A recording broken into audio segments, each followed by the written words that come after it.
మీరు తీసుకునే అదే మందులు, అదే నాణ్యమైన మందులు, కానీ సగం ధరకే. అవును, MedPlus బ్రాండ్స్ పై 50 to 80% తగ్గింపు.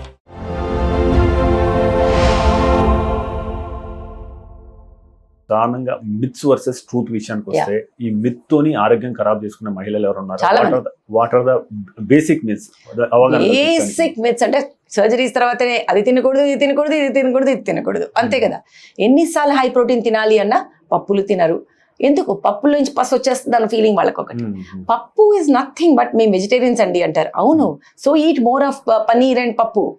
పప్పు is full of protein. Biological available protein will be in pappu and egg whites. So అవి తినటం ఒకటి. సెకండ్ అపోహ ఈజ్ వాటర్ తాగరు. వాటర్ తాగకపోతే డెలివరీల తర్వాత డిహైడ్రేషన్కి వెళ్ళి కాంప్లికేషన్స్ ఎక్కువ అవుతాయి. డీప్ వెయిన్ థ్రాంబోసిస్, బ్రెయిన్లో క్లాట్స్ అన్నీ వస్తాయి. సో ఇవన్నీ చాలా మిత్స్ మనం చూసేది. ఇంకా కూడా ప్రతిదానికి HPV వ్యాక్సిన్ తీసుకోమా అంటే 10 ఏళ్ళకి ఇస్తామా? 10 ఏళ్ళకి ఇచ్చేస్తే are we encouraging some sexual intercourse? No. చిన్న పిల్లలకి మనం BCG ఇస్తాం, చిన్న పిల్లలకి మనం TDAP-TT ఇస్తాం. అంటే చిన్నపిల్లలకి ఎందుకు ఇస్తున్నాం? మనం ఇమ్యూనిటీ వాళ్ళలో ఎక్కువ ఉంటుంది, తొందరగా మనకి వస్తుందని, అంతే తప్పితే we are not encouraging anything. So ఈ మిత్స్ నుంచి అమ్మో వ్యాక్సిన్ ఇస్తే ఫీవర్ వస్తుంది, అమ్మో వ్యాక్సిన్ ఇస్తే అది. No, vaccine is given to protect. Vaccine is not given for it. Disease is bigger than medicines. ఇవన్నీ గుర్తుపెట్టుకోవాలి. అండ్ హార్మోన్స్ వాడితే ఏదో అయిపోతుంది. హార్మోన్స్ నార్మల్గా ఉంటే ఎవరు హార్మోన్స్ వాడట్లా. And diamond only will cut a diamond. మనకి హార్మోన్స్ల అవకతవక ఉన్నప్పుడు మాత్రమే ఆ అసమతులతని బ్యాలెన్స్ చేయడానికి మనం ఆపోజిట్ హార్మోన్ ఇస్తున్నాం. అది గుర్తుపెట్టుకోవాలి. సో ఇలాంటి అపోహల నుంచి బయట తేయడానికి చాలా టైం పడుతుంది. But media will take a huge this thing in telling that. So I always take media help to tell that please, hormones are very essential for everybody. మన బాడీలో మనకి అన్నీ ఉండాలంటే హార్మోన్స్ లేకుండా మనం లేము. ఇన్సులిన్ అనేది హార్మోన్, థైరాయిడ్ అనేది హార్మోన్, అలాగే ఈస్ట్రోజన్, ప్రొజెస్ట్రాన్, టెస్టోస్టెరాన్ అనేది కూడా హార్మోనే. సో అది ఎంత వాడాలి, ఏ మాత్రంలో వాడాలి అనే దానికే మన డాక్టర్ల పర్యవేక్షణ అవసరం. మై అంతటి మీరు వాడకండి, డాక్టర్స్ చెప్పినట్టు వాడండి, ఏ కాంప్లికేషన్స్ ఉండవు. ఇది మనం అర్థం చేసుకోవాల్సిన విషయం. సో HPV వ్యాక్సిన్ బాలికలకు కావాలా, బాలలకు కావాలా? సో ఎప్పుడు వేసుకోవాలా? సో గవర్నమెంట్ ఇంటర్వెన్షన్ వచ్చి ఫ్రీగా వేయాలా? So what's your take on it? See, first thing is there are more than 122 countries which are having this vaccine which is approved. It is for both boys and girls. But మనకేంటంటే affected are girls కాబట్టి ముందు వాళ్ళకన్నా ఇద్దాము అనే దాంతో మనం గర్ల్స్కి ఇస్తుంటాం. So what is mandatory అంటే it's best given around 10 to 12 years of age. ఇందాక చెప్పినట్టుగా ఇమ్యూన్ రెస్పాన్స్ ఎక్కువ ఉంటుంది కాబట్టి ఆ టైంలో ఇస్తే 2 doses సరిపోతుంది. ఆ తర్వాత ఇస్తే 3 doses అవసరం. Till 45 years it is approved. Does it mean after that we don't give? No, when self-paying is there, when they come, we give.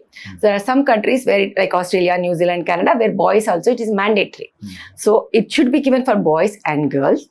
And between 10 years to 45 years. Okay, ఏ క్యాన్సర్స్ని ఇది avoid చేస్తుంది? Cervical cancers okay గర్ల్స్లో ఉంటుంది, vaginal cancer గర్ల్స్లో ఉంటుంది, vulval cancers గర్ల్స్లో ఉంటుంది. But penile cancers, anal cancers, what's which is there again in men also, and head and neck cancer, laryngeal cancers, HPVతో వచ్చే అన్ని వ్యాధుల్ని అది నివారిస్తుంది. కాబట్టి we should give 100% of cervical cancers, almost 100% of vulval cancers and vaginal cancers are decreased by this. So first మనం అమ్మో vaccine అయ్యో ఇది అని కాకుండా భయపడ్డ ముందు మానేసి మాకు రాదులే అనుకోవద్దు. ఎవరికైనా రావచ్చు. ఈ రోజుల్లో టుడేస్ స్టాటిస్టిక్స్ ఏంటంటే 17 to 18% of Indian have cancer. అంటే 100 మందిలో 18% మందికి వివిధ రకాల క్యాన్సర్స్ ఉన్నాయి. It is increasing day by day because of pollution, like I said, stress and autoimmune diseases and ఇది మనం తినే ఆహారంతో.